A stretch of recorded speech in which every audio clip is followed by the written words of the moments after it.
I will be talking about the Freedom Tower.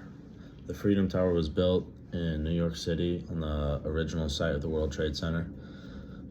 The building stands as a symbol of resilience, recovery, and the enduring spirit of New York City and the United States. The construction of the Freedom Tower was motivated by the desire to honor the victims of the 9/11 attacks while symbolizing strength and unity. Its height, 1,776 feet, was a direct reference to the year 1776, the year the U.S. Declaration of Independence was signed.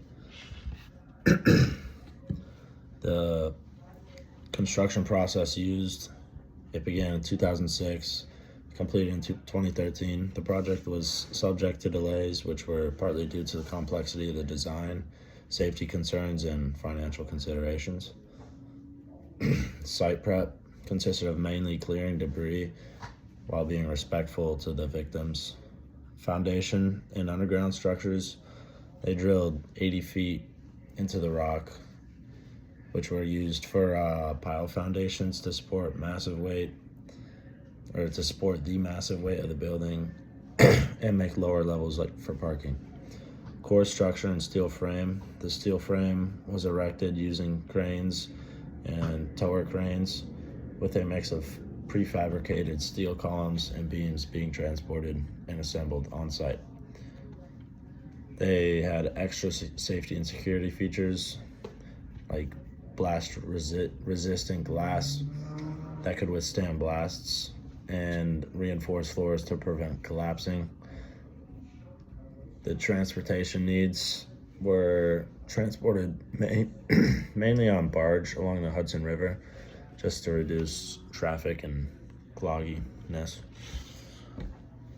If the Freedom Tower were built before the Industrial Revolution, it would face numerous logistical, material, and technical challenges.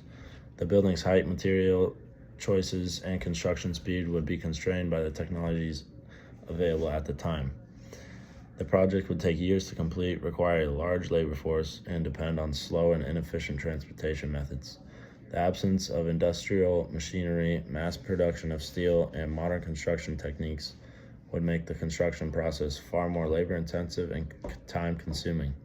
Since the site is located on the waterfront, water transport would be crucial for transporting materials, especially for the stone or larger materials.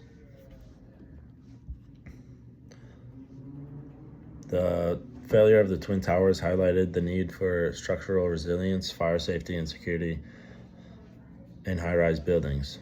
Consequently, the design and construction of One World Trade Center incorporated advanced fireproofing, blast-resistant materials, and reinforced core structures to mitigate the possibility of similar failures.